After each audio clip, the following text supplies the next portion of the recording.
All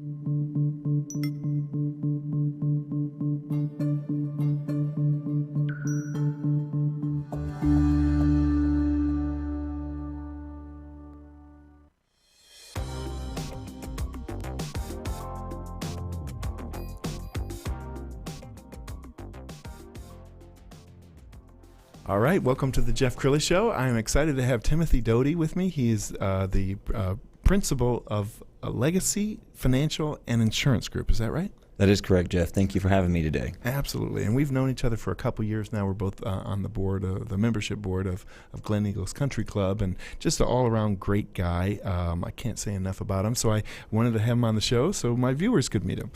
So thank you for having me on the show. And since we're on the membership committee, you're welcome to reach out to either one of us if somebody wants to join Glen Eagles. Good plug.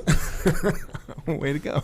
All right, we've checked that box. All right. Well, Timothy, you haven't always been in the insurance business. You actually have a very successful career in modeling, and that fascinates me. Tell me about that. That is correct. So essentially, I did start out in insurance briefly.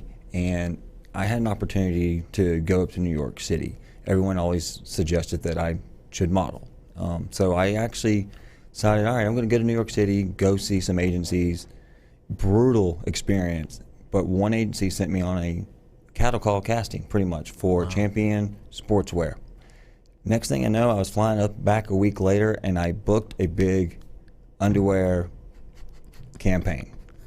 You laugh, but that is 100% how it happened. Well, I think my producer Anna might have a question. Jeff! I actually, this is funny because I was thinking, I feel like I've seen you before. So that's why I was like, okay, maybe I've seen some commercials. I don't know. And that's interesting. I've done a lot of commercials throughout my years, pretty much from about end of 2004 through 2015. I was primary modeling commercial work. And in 2011, after about 5 years of not doing insurance and financials at all, I went ahead and got relicensed and started practicing it again, just because modeling's great. It was fun. Paid the bills, but it wasn't rewarding. Well, I got to ask you, when you're meeting somebody for the first time, they say, what do you do? Do you say, I'm an underwear model? No, I actually, this is what's funny, and there's a girl I dated on and off forever, and she still jokes with me to this day. She's like, it was never going to work. You lied to me from day one. When we met, she asked what I did for work. I said, I'm in marketing. And so she asked more details. I kept saying, I'm in marketing, like I'm in marketing. Truly, I was in the marketing. But so that was my main career, would ask, I would always say I'm in marketing. I'm not lying. I'm just not elaborating fully. Was it boxers or briefs or both? Throughout the years, it's been a little bit of both. Okay. I do have a question, though. Yes. So, both kind of modeling and insurance, I guess, they go up. If you look on the broad spectrum, right, they all involve having contact with people, right? So was there a skill set that you brought from modeling to insurance? Because I'm really curious if any of those overlap. I really didn't feel like any of the skill sets overlapped other than just meeting new people all the time and being judged immediately.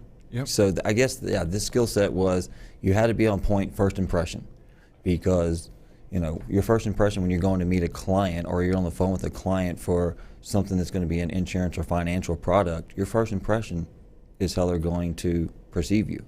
And luckily for me, when it comes to the insurance and financials, my first impression is referrals. I don't really do much marketing at the moment. I probably should do a better job, but I feel I do a very good and honest thing for my clients that they are quick to refer me to people. Well, you probably learned a lot about overcoming objections, because as handsome as you are, you would go for auditions and know you were too tall, you were too short, you were wrong this or wrong that, right? That is very true. It is, in the industry of the entertainment world, modeling world, it is 90% rejections and then another 90% on top of that. So you got about 1 to 0.5% of yes. The rest of the time it's no. You're right. You're too tall. You're not pretty enough. Your hair's wrong. You're too pretty. Right. can you make up your minds, guys? Yeah. No. Well, one of the things that, as long as we're talking about your career in insurance, is I love your philosophy about sales, because you were telling me off camera you're not a salesman. I'm not a salesman, and people look at me and say, "What? Yeah, you're an insurance that's sales." No, I don't really consider myself a salesman because my job is to inform a client. I take information from clients or potential clients, and then I assess their needs of what it is. If it's health insurance, group benefits, is it a financial plan, is it life insurance? And I inform them of all their different options and why something makes sense. And there's been many times I've talked a client out of products because I'm like, why would you spend the money for this? How does it make sense? Can you please explain to me? I would ask a client where this makes sense so that I can understand and help you, because I don't want to sell a product to you if it's not correct. I love that. And that probably builds a lot of trust, doesn't it? It does. I've walked away from many of clients, meaning I've said, stay where you're at or let's not do this. And they've referred people to me because they trusted me over the people they already used, because I said, hey, that's still a better scenario at the moment. Yes. Or you shouldn't do this, so you're not my client. But they tell other people this story, and they're like, we trust this guy. Wow. He didn't come in and just try to push a product down my throat and sell me. And you do a lot of group benefits, is that right? That is correct. I do a lot of small to mid-sized group benefits, and just how I started working with that really was when all the Obamacare, the ACA changes came about. You had more and more small business owners having, if you're over 50 employees, having to provide group benefits, and the ones under 50 started finding that more and more employees wanted the benefits because individual policies became not as good, right, or very expensive. So I sort of focused in that area, and it goes hand in hand with a lot of my other focus, which is I focus a lot on taxes and how to save business owners and individuals from paying more taxes now and in the future. And there's a lot of things people can do to plan for that. That's awesome. I think you're a great guy, and I can personally attest that he's not a salesman. He doesn't sell you something you don't need. He's there to educate you. You've been a wonderful guest, and I hope you'll come back again. Thank you, Jeff.